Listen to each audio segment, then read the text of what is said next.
Salve, this is Curio Blu-rays, and this is The Barbarian, starring the Barbarian brothers. Warriors, conquerors, heroes. So you can see I got this Blu-ray recently. I actually seen this before. It took me a while to remember that, but I have seen this before. Now let's just see. It's ironic because one of these guys is actually in Puppet Master 3. An evil ruler, Kino!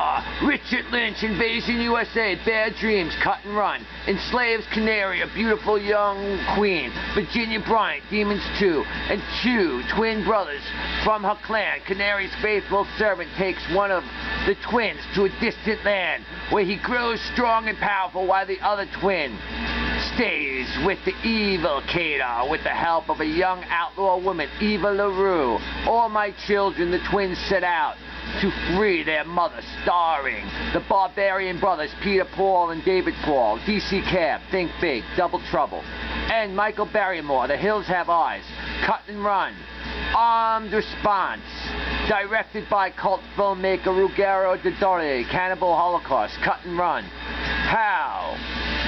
Now see this cult classic from a brand new HD transfer. So it took me a while, but I actually remember this. Now Richard Lynch, who plays Kino, I'm a big fan of him. People that have said that he's like does cocaine or he's a cokehead and he's like really coked out when he's doing the stuff. So, you know, I know him from Death Sport, you know, a lot of stuff, but Death Sport, movies-wise. Sword and the Sorcerer, he was great in that.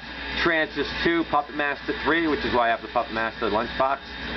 Then he's in Phantom 2040, which I used to watch. He does the voice in that, obviously. Then he's in The Mummy's Kiss, which I have. That's interesting. Halloween. Then Eva LaRue, who is Kara, is mean. She's mostly known for Santa Barbara or whatever, that thing. And RoboCop 3, All My Children, CSI Miami, The Young and the Restless. So she's pretty well known. Virginia Bryant, Canary, she's only really known for Demons 2. And she did The Ogre, which I think I've seen. Michael Berryman, he plays Dirt Master. He's in One Flew Over the Cuckoo's Nest, Hills Have Eyes 1 and 2. Very recognizable guy. Weird Science, Star, Saturday the 14th, Beastmaster 2, which isn't really something to brag about. He was a few episodes of Z Nation. Everyone in this name seems to be named Giallo. That must be an Italian name. It's like very common. I'm Italian, so I'm not saying that in a negative way. I have Italian heritage, mostly Southern Italian, like Napoli. But Paolo Ricci plays Pin the Dwarf, which is a funny name. I know him from Rome, and he's also in the U2, All I Want Is You video. Then Gianni Chian Friga, he plays the ghetto strongman. He's in Hercules and Lady Hawk. Angelo Raguso, I knew a guy named Raguso on my soccer team. He plays one of the Cadman's man, and he's in Zombie Holocaust. He's also in Godfather 3, which I'm not sure that's something to brag about. Then you got Franco Daddy, who's Bluto. He's in Black Emanuel 2, and he's in Star Crash. And it's funny because Justin, the Dead Couch guy, just did a thing on the Black Emanuel set. So, Omero Capano, he's a rider. He's in Star Crash. He's in Lady Hawk, Jewel of the Nile, and he's in Godfather 3. So that's actually pretty cool. Paolo Morosi, another Paolo. He's one of Kata's man. He's in Lady Hawk. If you've seen Lady Hawk, it's pretty good. It's alright. Nello Parassi, he's Jacko's man. He's in You're the Hunter of the Future, Lady Hawk. Leonardo Stefani, Gray Shift, he's in Fistful of Dollars, Good, the Bad, and the Ugly, Lady Hawk, Pit and the Pendulum, which is a good movie. So a lot of these people in this movie are in the Django, like the Django movies and like Italian films. So if you've seen any of the Django movies before Quentin Tarantino, it's a good bet that this guy's in it. The guy that plays Jacko is he's pretty known for being in those movies.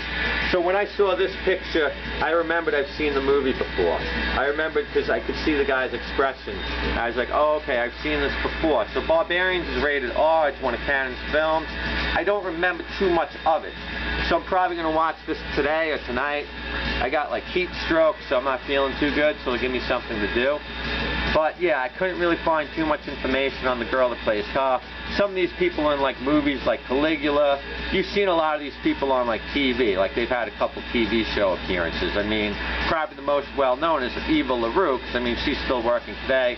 A lot of these people are still working today if they're still alive, but it's really good to see a lot of Italian actors. So, you know, I can celebrate the Italian heritage, and it's not like anything like negative or I drive people away.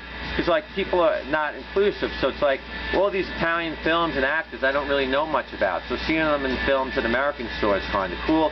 Star Crash I got recently, and I saw that recently, so it's kind of cool. A few of these people are in. Yor, I've had Yor. The guy from Yor, he's also in Sword and the Sorcerer. He has a small role in that, so that's pretty cool. Like how these people are kind of in the same movies. It's funny, some of them in The Godfather 3. A lot of these actors are known for their stunts. So like some of them did stunts for like Bill and Ted's, like Bogus, like Big Adventure or Bogus Journey or this or that, or they were like on the Italian film crew or the Italian this, or they, you know, they handled dubbing and stuff like that. So, but a lot of these guys are pretty well known. I don't really remember the Barbarian brothers that much. I've seen some of those other movies. I didn't really write down any other movies they were in, because they're really not, you know, I figured they pretty much covered everything they're in. So Richard Lynch is really a good guy to get for this movie. He's pretty well known. And then you have the other guy who's like pretty well known that I mentioned, who's in like the Weird Science and The Hills Have Eyes movies, Michael Berryman. It's funny because when I saw the Berryman, I'm like, what, is he related to Drew Barrymore or something like that? So yeah, like if you like the Django Unchained movies, you're really going to like this. I'm more into fantasy, so I mostly focused on the fantasy movies they're in. I don't know many of those Italian movies. I don't think I've ever seen any of them. I don't know many Western movies or Italian Western movies. I know like High Plains Drifter I like. I think that's good with Clint Eastwood. The Beguiled is a good one with his original one with that. That's kind of like a Civil War one though, and then he's in a few other ones. But you know, The Outlaw Josie Wales is probably the most well-known. But I don't have anything negative about Italian cinema either. You know, some of the Italian stuff I really wish I could see, mostly related to fantasy, like Sword and Sorcerers. So a lot of these guys had really long careers, so they're pretty good actors. So I'm thinking the movie's probably better than how people rate it. I managed to get this on sale with Red Steel, which some of that goes to My Killer Podcast. She happened to mention that, so it was sort of in my head about the Patrick Swayze movie, and it's part of like that Vestron or whatever collection where it's numbered. But anyways, I would get the Barbarians. I got this on sale for like $15, $16. I stumbled on it somehow because James R. Silke wrote it. So James R. Silke, he wrote the Death Dealer novels, which Frank Frazetta did the covers for. And he also wrote Ninja 3, The Domination. So he's written a lot of things. So the fact that Silke wrote this, or however you say his name, that's kind of what led me to get the Barbarians. And a lot of the plot for this is really the same as the Death Dealer books. You know, it's not actually the same because you don't have Gaff the Ball and stuff like that, but basically the general concept. If you understand those books and what the story he writes is and what he goes with in that, then this is kind of like a movie version of the Death Dealer in a way, of the concept of those books. You know, they don't have the horn helm, I don't think, or anything like that. But yeah, it's going to be pretty cool to see this. I'm hoping there's some nudity. You see there's some attractive females. There's Lynch, she's really good. I imagine that must be LaRue and stuff. So yeah, I'm really excited that I got this. I didn't even remember this movie existed, and I go after fantasy movies. And it's a canon film, so it'll probably be like the 1 million BC. So I'm expecting it to be a pretty decent movie. I'm really glad I got this. I didn't even know it existed. I think it's from 1987. So I definitely saw it. MGM, it's Kino Lorber. It's Scorpion releasing, so it's pretty cool. You know, I'm really glad that I got this. I can't wait to watch it. You know, my expectations aren't overly high or low. I know I've seen it before because, like I said, when I saw that picture of them, I recognized them. I said, oh, okay, I've seen these guys before.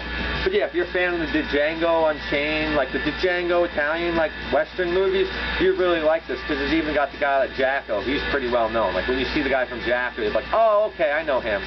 So yeah, all these guys, a lot of these people, you probably know their faces, even if you don't know their movies. So it's kind of cool. Like, you know, I'm really glad I got this. And like I said, anyways, thanks and take care. I appreciate everybody that likes this and that watches it this long, even though nobody's still watching or seeing this. But anyways, thanks and take care.